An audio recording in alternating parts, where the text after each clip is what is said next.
Thrower একের পর এক বল ছুটছেন আর নাজমুল হোসেন শান্ত তার ঠান্ডা মাথায় ডিফেন্স করছেন।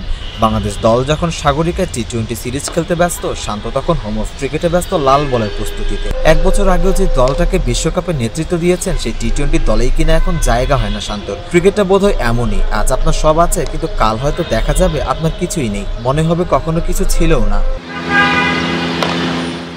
শান্তকে কি এক নিঃসঙ্গ নাবিক বলা যায়? সেটা বললে হয়তো রোমান্টিসিজমটা বাড়ে, তবে শান্তকে একেবারে নিঃসঙ্গ বলা যাচ্ছে না। এ দফায় শান্ত পেয়েছেন হাসান মাহমুদ ও নাহিদ রানাকে, যারা নিজেরাও টি-20তে ব্রাত্য হয়েছেন বছর ঘুরতেই। তবে টি-20 থেকে বাদ পড়লেও টেস্ট দলের অপরিহার্য সদস্য তারা। পরের মাসেই আয়ারল্যান্ডের বিপক্ষে টেস্ট সিরিজ, তিনজনই নিজেদের প্রস্তুত করছেন সে লক্ষ্যেই।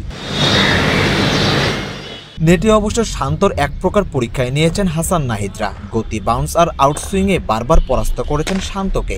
লাল বলে নাহিদ হাসানরা কতটা ভালো তা তো সবারই জানা। বোলারদের কাছে পরাস্ত হয়ে শান্ত কখনো নিজের ওপর রাগ ঝেড়েছেন, কখনো আবার হাসি দিয়ে প্রশংসা করেছেন। অনেকদিন পরে লাল বলের অনুশীলন, তাই হয়তো মানিয়ে নিতে একটু বেগই পেতে হয়েছে শান্তকে। নাজমুল হোসেন শান্ত 2025 সালে 4টি টেস্ট খেলেছেন। এই 4 ম্যাচে শান্ত 7 ইনিংসে ব্যাট করেছেন। এই সময়টায় শান্তর ব্যাট থেকে এসেছে 429 রান, গড়টাও আকাশচুম্বী 70.50। 2টা সেঞ্চুরি করেছেন, সেটিও আবার একই ম্যাচের 2 ইনিংসে। শান্ত লাল বলে ঠিক এতটাই ফর্মে আছেন। তবে নাহিদ রানা এখনো নিজেকে প্রমাণের মিশনে আছেন। 150 কিলোমিটার বেগে বল করতে পারেন, যদিও এখনো নামের প্রতি সুবিচার করতে পারেননি। লাইন লেন্থ নিয়ে উন্নতির জায়গা রয়েছে প্রচুর। নাহিদ সে চেষ্টাটাই করছেন অনুশীলনে।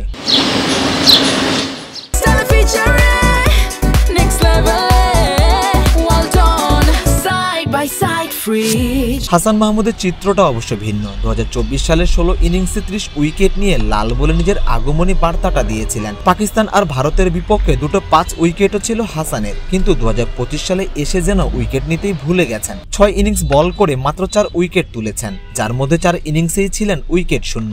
শান্তর জন্য আয়ারল্যান্ড সিরিজটা ফর্ম ধরে রাখার মিশন হলেও হাসানের জন্য তা নিজেকে ফিরে পাবার মঞ্চ।